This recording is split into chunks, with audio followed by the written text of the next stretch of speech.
You're listening to the Messengers of Hope Mission podcast with your host, Bob Gardner. Today's podcast is brought to you by Glistening Glass.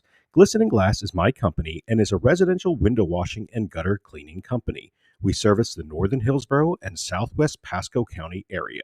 If you're interested in having your home windows or gutters cleaned, now is the time to call. 813-404-2300. That's Glistening Glass. Well, good morning. I am Bob Gardner with Messenger Hope Mission, and the reason I have a microphone up here today is because I am recording our podcast at the same time that I talk. So everything you hear that me say today, you can listen to on the Messenger Hope Mission podcast, which is about every other week. And if you listen to podcasts, I really urge you to find that on your favorite podcast platform and hear what we have to say. Short podcasts, about 15 to 20 minutes per week. But I'm here today to talk about Messenger Hope Mission, and I am so thankful to have you guys here, to be able to be here to talk to you all. And I wanted to say thank you for the food that has been brought here. This is amazing. This is the type of thing that we need all the time. Give yourself a big hand. If you look out this window, you'll see our bus. That is our mobile food pantry bus, and I'm going to be talking about that today. And here is one of my volunteers, Steve Wallace. He is our bus driver today, and if you would like to see the bus as soon as we're done here today, he will be happy to give you a tour of that. And if you can help us bring the food out at that time, that would be great. We would love that as well. Now, I do love to do public speaking. I do a lot of public speaking, and one of the things I like is when I come to a place for the very first time, because I don't have to remember what I've said before, because I've got a terrible memory. But I always like to start out with a joke. And the joke today is that there's this two gentlemen that meet together every Tuesday morning and they play checkers.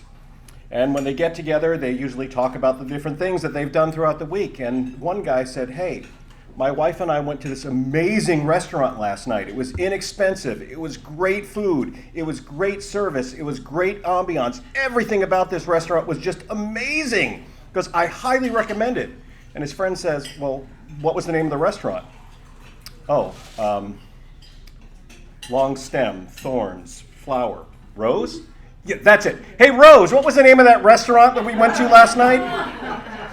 That's me. I forget what I've said, so I love coming to a place where I've never been before and talk about Messenger Hope, because I don't have to think, "Oh, I've said this before." And Cheryl's not here today, so I can get away with that, because Cheryl's heard just about everything I've had to say before. But I do want to share that we have been around for 10 years. Actually, last month was our 10th anniversary, and if that's not enough, starting in July this past year, we started feeding.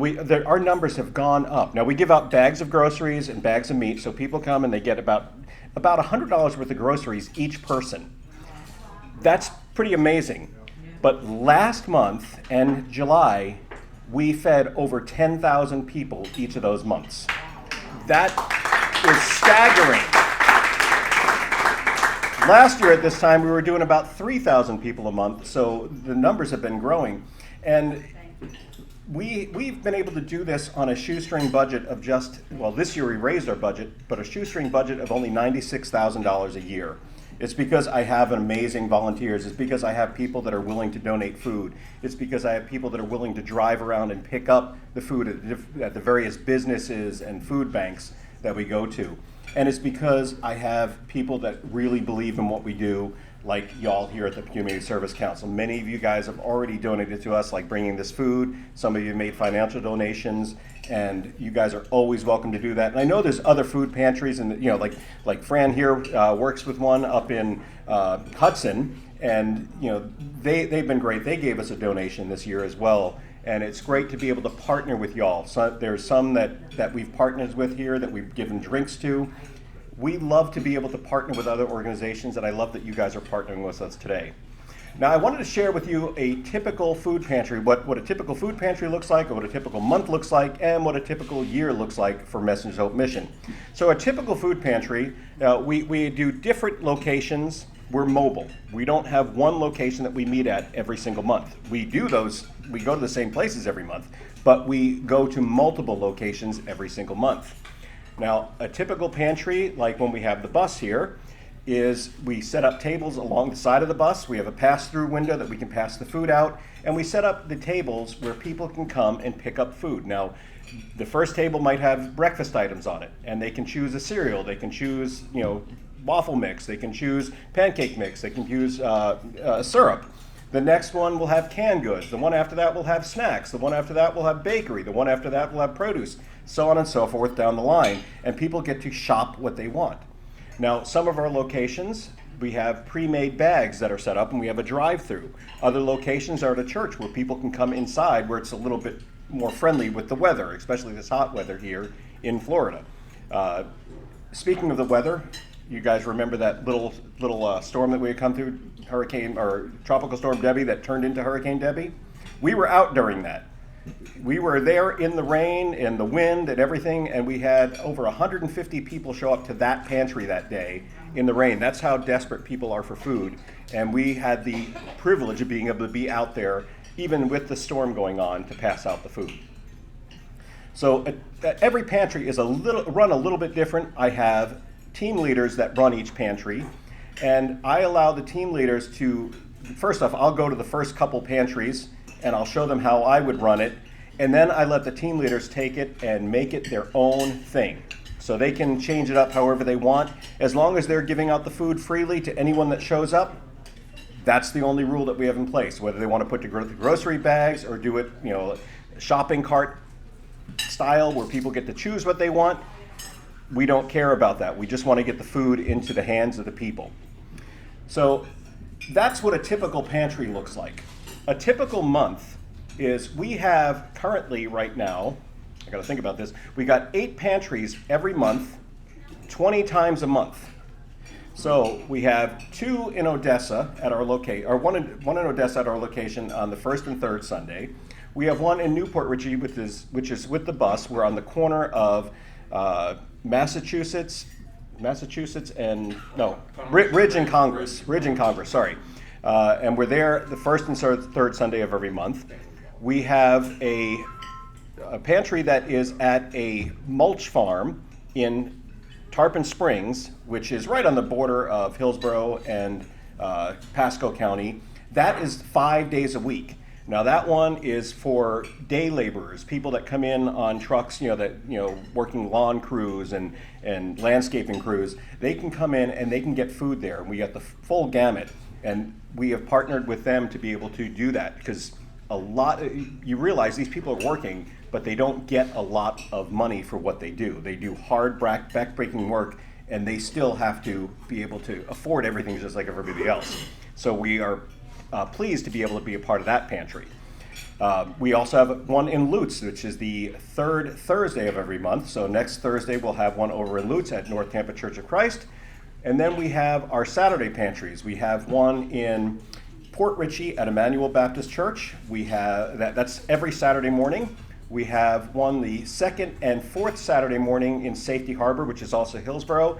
And then we have one in South Odessa, which is the third Saturday every month. And before we started today, I got a phone call. I couldn't answer it, but I got the voicemail, and I texted back and forth with Bay Area News. They are going to be coming and doing a piece on us Saturday, because we are doing something that only one other pantry in all of Florida has done ever. We are starting an LGBTQ safe and friendly pantry, and it is starting this Saturday in Elfers, Florida. Whether or not you agree with the LGBT community and what they stand for is not the issue. The issue is that a lot of the LGBTQ community does not feel safe going into especially churches and different pantries to be able to get it. We've even sent it at some of our pantries where the LGBTQ community are persecuted for even being there. People in line will make comments to them, derogatory comments, telling them they shouldn't be here.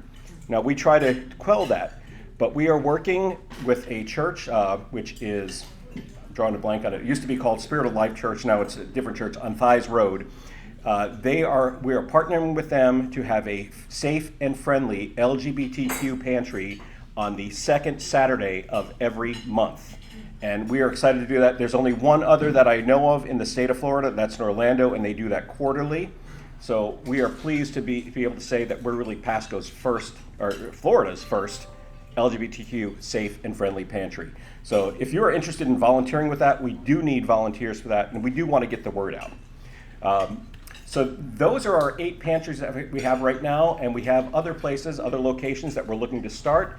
Our goal is to have a pantry going every single day of the week, at least one somewhere in Pasco and Hillsborough County. We have 2 in Hillsborough and 5 in Pasco right now. Our goal is to get the food in the hands of the people. As long as the food comes in, we're going to give the food out. So that's what we do, and we really don't miss any days. Like I said, we were out there during a storm.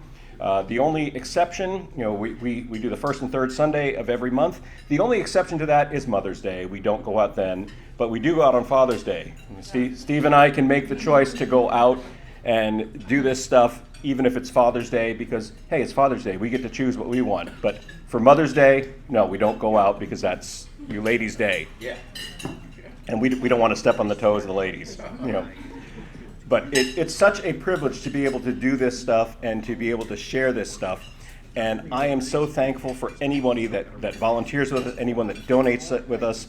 And I just love the fact that we get to get out there and meet the people, get the food into the hands of the people. You would be surprised on just how much people need this food. So I do want to open this up for any questions that you might have, or if you want to ask about volunteering opportunities. Yes, ma'am. For all your locations where you are? Yes, ma'am. Is there a way that we can share those locations? Yes. So the question is, for those listening to the podcast, is what are the locations and how can we share those locations? Right now it is up on our Facebook page. We're working on our web page, but we have a calendar up there every month, and it's easy to share that calendar. It's easy to download that, to send it as a text or whatever. So it is very easy to be able to do that right on our Facebook page, which is Messengers of Hope Mission. Okay. Any other questions? Bob, I have a question. Yes, ma'am. Do you capture any information from those that come to pick up the food? So that is an excellent question. The question for the podcast listeners is, how do we capture information?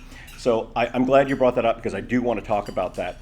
So the way we run things is, if someone shows up to the pantry and they say they need food, we assume that they need food. It doesn't matter whether they pull up in a Lexus. It doesn't matter whether they come up in a BMW, if they're dressed nice. If they say they need food, we believe that they need food. So over 10 years ago, I was homeless for a year. I actually went through a divorce, and I was living on people's couches. I lived in someone's laundry room for a month. I lived in my car many, many, many nights, and I had a Volvo XC90. No one would have ever known I was homeless for that year because I didn't let people know. But I was in a bad situation. So we assume that when someone comes up, it doesn't matter what is going on, we assume that they are in a bad situation and they need that food. Every year in the news, and I'm sorry to throw anyone that might be working in the news under the bus for this, but every year in the news, right around the holidays, you'll see them, they'll go to a Walmart or a Target, and they'll see someone holding a sign, and they'll film them for a while, and then someone will give them a donation, and then they'll walk down the street and get in a car and drive away. And then the reporter will say, watch out who you give that money to. You don't know if they're scamming you or not. And I have talked to reporters. I've actually, the reporter that's putting me in touch with the one that's going to do a piece on us this weekend, I talked to them about this. And because they had done a piece on that a few years ago, and I said, that's really irresponsible reporting. What the problem is there is you did not interview that person. You did not follow them to where they're going. Did that person lose their job and they're desperate? Is that person on the verge of losing their house? Is that person living in a car? Does that person have the money to be able to take care of their families for the holidays? So we err on the side of always making sure. I would rather be scammed by 100 people than to miss one person in need. So I hope that answers your question. So we do come across people that will need those services. Can we tell them to come to your locations? So the question is, if you come across people that need of food, yes. Any of our locations, again, look at our Facebook page. The days and times are on there, and yes, they can come. Doesn't matter where they're from. People call me all the time, that are out of county, out of state, that just moved here, and they said, we don't even have ID yet. Doesn't matter, just come. If you say you need food, you need food. Okay. Yes, ma'am. Does each location have different types of food or different types of supplies? So the question is, does each location have the same types of food or supplies? Yes, pretty much the same. We give out what we have. So we might have cereal one week, and the next week we don't have any cereal because we ran out. Our philosophy since day one is we give it all out that day. Like if we get 1,000 people show up, and that means that we're going to wipe out all of our food, we don't hold back food, like give people less, because we're worried about tomorrow's pantry. We let tomorrow's pantry worry about that, and for 10 years we've never had an issue of running out with food. We've been really low, but every single time we've had enough. So yeah, it's going to be similar food anyway. Thank you for bringing that up. That is something else that we do, and if I can share a quick story on that. Several years ago, almost 10 years ago now, I was out giving out food to the homeless, and we were giving out bag lunches and with a peanut butter and jelly sandwich in it. And there was a gentleman there on 19, right near the Sam's Club, and he had a sign, hungry, will work for food. So I pulled over on the side. He was in the median. I pulled over and handed him a bag out the window, and I had to drive off really quickly because traffic was coming. But I tried to drive as slow as I could and watch the guy out the rear view window, and he took out the sandwich, ripped it in half, and gave half to his dog, and it killed me on the inside. First off, this poor dog eating a peanut butter and jelly sandwich, I'm sure the dog liked it, but not exactly the best thing for a dog. And it killed me that this guy was giving up half his lunch. So my wife and I went home, and we actually asked for pet food, and we've been giving out pet food as well, because we want people to be able to take care of their animals as well. So we give out dog and cat food. Yes, sir? Bob, also as a link-in, you can link in with Pasco County Animal Services, because people that can't afford to feed their pets, Pasco County Animal Services also.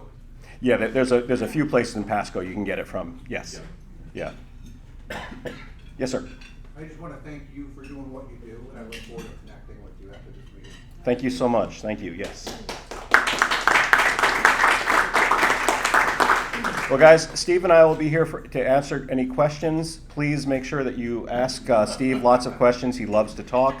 And we'll be after for a little bit. And if you want to see the bus, please go see it. You'll be amazed. It was a young man who started this at the age of 14. And this was the very first vehicle he ever bought. His name's Jackson Davis. He did this for his Eagle Scout project. And he won Eagle Scout Project of the Year in 2023 for the entire country. So that's pretty impressive. And his younger brother is now working on his Eagle Scout project with us. I can't share the details of it yet, but he has told me that he wants to outdo his brother. So I'm looking forward to seeing all of that. So thank you all for listening. And for those in the podcast, thank you for listening. I'll catch you soon. Okay, we've reached the point in the podcast where I get to make an appeal to you, the listener. Messengers of Hope is in need of volunteers to come work with us, not only at our various food pantries, but also at our warehouse in Odessa, Florida. We have all types of jobs for all types of people, everything from light cleaning to heavy stacking of boxes and sorting of food. Now, maybe you're listening and you're saying, hey, Bob, I don't live local, and it would take way too long for me to get onto a plane and fly there to come work for an afternoon. That's okay. I've got a plan for you as well. You can go to our Facebook page and find links for our payment portals. We have both Venmo and PayPal, and you can make a donation to Messengers of Hope that way. Still not enough? You can find our address and mail us a check, and we'll be happy to take that. Messengers of Hope is a registered 501c3 nonprofit, so any donations you make is 100% tax deductible.